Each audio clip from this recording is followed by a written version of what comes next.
एक छोटे से शांत और हरे भरे गांव में जहां सुबह का सूरज पहाड़ों के ऊपर से झांकता था, एक ठंडी सुबह कुछ अनयूजुअल हुआ।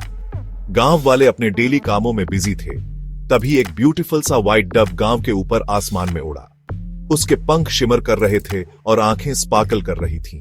वो गोल गोल घूमा और फिर आराम से एक पेड़ की डाली पर बैठ गया। गार्डन में खेल रहे बच्चे एकदम रुक गए। देखो देखो, एक व्हाइट डव! छोटी पूजा खुशी से चिल्लाई। सारे बच्चे डव की तरफ भागे और हैरानी से उसे देखने लगे। ये डव कहां से आया होगा? रघु ने सोचा। उसकी आंखें हैरानी से बड़ी हो गई थीं। शायद दूर वाले फॉरेस्ट से। रानी ने पास जाते हुए सोचा, क्या तुम हमारे गांव में रहना चाहोगे? उसने प्यार से डव से पूछा। डव ने हां में सिर हिलाया, जैसे वो उनकी बातें समझ गया हो।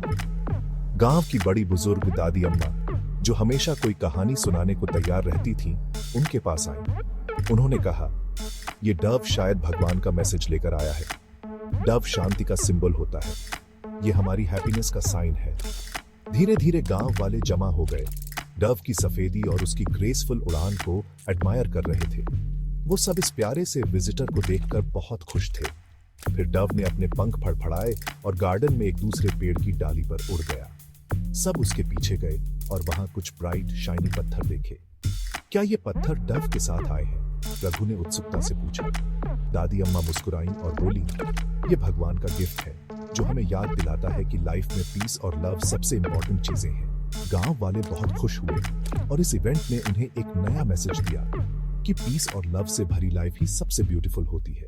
वो डव फिर कभी गांव में नहीं दिखा, पर उसकी यादें और जो मैसेज वो लाया था, वो गांव वालों के दिलों में हमेशा के लिए बस गया। डव के आने से सिर्फ पीस का मैसेज ही नहीं फैला, बल्कि सब लोग लव और यूनिटी के साथ रहने के लिए इंस्पायर भी हुए। कैसी लगी ये स्टोरी?